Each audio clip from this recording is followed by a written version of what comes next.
Well, here we are. We're in Wilmington, Ohio, at the Roberts Center, where the Ohio Valley Military Society, better known as the OVMS, has their show 3 times a year.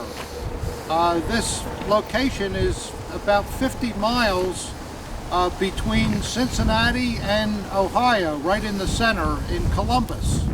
So either way, if you fly in, you maybe rent a car and see a little bit of the countryside out here. Plenty of farms, let me tell you that. This is about the biggest thing within 50 miles that you'll see in this area of Ohio. But the Roberts Center here, they have a beautiful Holiday Inn that they have regular room rates. They're pretty good, under $100 for OVMS members. And then connected right to the hotel is the huge convention center. At this time, OVMS has about 370 tables, but there's plenty of room to grow here as the show gets bigger. It's just a matter of taking down a portable wall. The OVMS show has always been known for dealers more than collectors, and it's a great place to come buy something. If you're a collector and you want to get a good deal and walk around and see what's available in the country, this is the show to come to. I definitely recommend it, and I've been coming here since, about 1978. It's a long time now. So we'll see, and so we're over here to see Bill Given. He's a very famous collector, been at this for maybe, what, 30, 40 years? 35 years, Tom. 35 years. What's your favorite thing in Militaria? What do you like the best? My most favorite thing to collect would be edged weapons of the Kriegsmarine. Navy stuff. Yeah. Navy things. Also mine. Yes, I know. And we've shared our interest over the years. We have, yeah. And I find that so fascinating because you can go back to 1848 on up through 1945 and all of the variations and the way they progressed from one generation to the next as an inherited type of edged weapons, and the variations that you discover on these Navy daggers is just phenomenal. It's really true. There's 100 years with probably 5 or 6 different governments that took place during that time, so you get a chance to squeeze it all into one collection, and it makes for a fascinating hobby. That's a pretty nice looking first model luft you got there, Bill. That belongs to my friend Bob Clark, and Bob just acquired that from a collector in Germany. Well, I would say that Bob Clark has pretty good taste. Bob has excellent taste. And he's also a fellow Navy dagger collector, but he's more specialized into the Third Reich time frame, where we're like kids. We haven't decided really what we want to be when we grow up. So we're just out there like a shotgun approach, which is fun. I guess I'll have to agree with that. You're right. Thanks, Bill. Tom. Really appreciate you taking the time, and good luck to you. My pleasure. Yes, sir. Thank you both so much. Okay, we've stopped at a kind of a neat display here. Can you come over here, sir? Sure. And what's your name? I'm Carl Rugenstein. Carl Rugenstein. Regimental Depot. Regimental Depot. That's a famous name. I've seen that advertised. Been here lots of years. Carl's got a couple of interesting things here. This tunic. No picture this time. No picture, okay. Get me this time again. This is an interesting political leader's tunic. It's got very early tabs on it. And if you look at the cord, it's that kind of a pinkish purple color that goes with the GAU level, G-A-U level. And what can you tell us about this tunic, Carl? Well, it's a tunic for a lower level political officer. The tunic itself is quite early. It's Merrimator level. Yeah. So it's quite low. If you take a look, it's completely intact with the armband. Right. And everything is original stitching. Now, why doesn't it have like a political leader armband where it has more gold and things like that on it? Because of his level. Because it's that low, I see, yeah. His rank, he was only entitled to wear just a regular political armband. I see. Well, see that, collectors? Even I'm learning something here. So that's why it's good to come to a show like OVMS, and you can see other things that you may not know much about, and people like Carl are very willing to share their knowledge. Thank you very much, sir. Thank you. Yes, sir. Well, we're stopped at a table here at the OVMS show, and for those of you that also like German handguns, Oops, I'm sorry, see sir. there's a great assembly of German Lugers, P38s, PPKs, and PPs. I mean, it just goes on and on and on. It's really fantastic. What's your name, sir? Scott Benedict. Scott Benedict. You got a really great collection of guns here for sale. And Thanks. how long you been at this, Scott? 23 years. 23. Well, you must know what you're doing by now. Hopefully. Thanks a lot, huh? Okay, thanks, Yes, Tom. sir.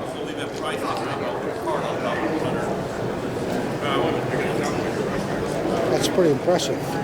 Well, we stopped by here. This beautiful naval tunic kind of caught our eye, along with the cap that goes with it. Just look at the fantastic bullion in the breast eagle, and how the fire gilt is still on the buckles. Just really great tailoring, all silk lined. I mean, stuff like this, you couldn't even make it today. It's so beautiful. Is this yours, Mr. Scott? Interesting thing about this is, Yeah? this is him, right here. He was a dual service? Dual service, the Navy, coastal watch, the coastal people. Uh-huh. To make it a Navy operation, they had to put an observer who was an area as Oberleutnant Zerzi Reinhard Metzer. Wow. Everything is named. The hat's named inside, then inside of here, this is all named. It's $4,500. The hat, everything. Wow, just the material feels like $4,500. Isn't that It's really beautiful, yeah. Well, folks, you heard it right here from Bill Scott. Bill's been around for, I don't know how many years, 40 years at least. We call him Scotty, but he really has some nice things, and he mainly specializes in American, but occasionally gets some good German stuff. Okay, we've stopped by the table of Terry Patton and his lovely wife, I forget your name. Karen. Karen, how could I forget that? Karen's from Austria, right? I think. Born there, yeah. Born in Austria. Okay. Terry and Karen now are on the show circuit, and Terry's always been really famous for his great documents, silver pieces, bronzes, things like that. So what have you been up to, Terry? Give us a little briefing on how things are going. Just traveling, as always. Back and forth to Europe? Yeah. And how do you find things in Europe? Expensive. Yeah, I guess that's true. Yeah. Business has been good. Yeah. Or, if you have unique items. I think that's true. A lot of people, if you go to the post office, you hear people moaning about they're out of work and things are bad, but it seems like in this business, it's worldwide, and if you do have good things, there's always somebody to buy them. Yeah, and I think people are nervous about financial investments and This is equities true. and things, so they're buying collectibles. Yeah, if you put your money into good stuff, how are you going to go wrong? Yeah. You know? And you're selling mostly autographs, right, Karen? Movie stars, yeah. Movie stars. Ah, everybody likes that. Yeah, certainly there are good stuff around there too. I go to conventions, Yeah. bring my own stuff, have them upgraded, signed. Do you like the business? I like it, yeah. I Yeah. like doing that stuff. Oh, I'm glad. We have a trouble keeping the girls interested in our business for some reason. They all start out good for the first year or so, and then little by little you don't see them anymore. Well, the secret is to have your own business with it. That's how. Yeah. Well, thanks a lot for talking to us. We appreciate it. Stopping by. Yes, sir. Well, we're here at the OVMS show, and we ran into Bill Worm here. Bill is a young collector that I've personally known for about a year now, and in addition to collecting German artifacts, he's also learning the German language and spent some time in Germany this summer. So, Bill, why don't you talk to us a little bit about what you've acquired so far for your collection and how you've gone about doing it with shows and vets and internet, and what you think is the best. Give some advice. Well, I mean, I've really found some really nice things through a lot of different connections. For example, my dad helps me out a lot. He's always online, always talking to people he knows, telling them that I'm interested in it. And we've made a lot of connections with different veterans, be it a small lot or a big lot. For example, I got a couple months ago out of California a mint condition Luftwaffe sword and a first model dagger for a very, very reasonable price from a family. What's reasonable, Bill? 600, I think it was. That's reasonable. That's For both of them. She shipped them overnight. And a lot of these people that I talk to, they really appreciate someone, I guess, that's younger, that's interested in it. And a lot of times, they just want to know what it is more than anything. I've also found, I just recently, right before the Max, got a mint condition Gustav Wiersberg SA dagger. Beautiful. Wait a minute. You mean a Paul Wiersberg? No. Gustav Wiersberg. That's a really rare maker. I've never seen one. I've only seen two, so that's really a rare maker. Yeah, untouched, perfect condition, and I mean, that's really the way to get them. For me, I mean, as a college student at Mizzou, I can't afford to spend $5,000 on a dagger, except once a year at the Mac show. Thank goodness for that. Hey, here we are, our last interview of the day at the great OVMS show in Wilmington, Ohio, and who do we run into but Boyd here? What's your last name, Boyd? M-O-O-R-E, Boyd Moore. And if you look at some of the wonderful things that Boyd sells, they're little kits that you put together. They're extremely realistic.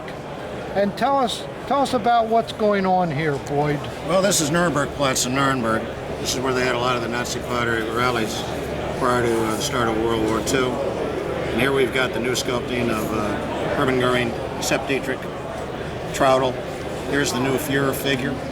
Here's a new drum horse. Traudel is, the Führer's secretary, Right. you mean? So Right. she was in the back here to take a note or two, Absolutely. just in case? Here's Zugru, the drum horse, the mascot of 1st SS, Leibstandarte. And here's the additional mounted 1st SS escort for the drum horse. Wow, these are really detailed, aren't they? We have 2,500 Chinese girls that paint for us, and this is how I get them. They're not kits. And the Wow. infantry are lead zinc computer, and all the vehicles are made out of polystone, which is resin marble powder. Wow. You're looking at perfect accent, steel pots, you name it. Yeah, just to put near an artifact to give it some more. Absolutely. The wonderful. ultimate accent piece. Just to give us an idea, say that I wanted to purchase the drummer, approximately what It is exactly $95. $95. $90 for the standard bear, and $90 for the But not a with guy with a sword. such detail, that's really a cheap price. Well, I call them connoisseur military figures on a bare budget. Absolutely. I told you, no jokes, boy. I'm serious. No, you're right. What's the name of your company? King and Country. King and Country. Based out of Hong Kong. Been around since 1984. We're in the renaissance of the hobby, and this is the cutting edge. This is as good as it gets. I see your card here. Boyd can be reached at Bill Moore 09 at SBEGLOBAL.net. So there you go. SBCglobal.net. Yes, sir. Take a picture of Boyd's card, too. I want to make sure that people don't get messed up and they're able to get a hold of him, because this is really great stuff. We thank you for taking the time from your busy schedule here. Mr. Wittmann. It was very nice of you. Absolutely, my pleasure, sir. Yes, and we wish you great success, which you don't need because your stuff is so great at Celsius. My 10th anniversary. Thank you for Yes, stopping sir. by. Thank you. Let me just pan around a little bit. I like those videos. They look good.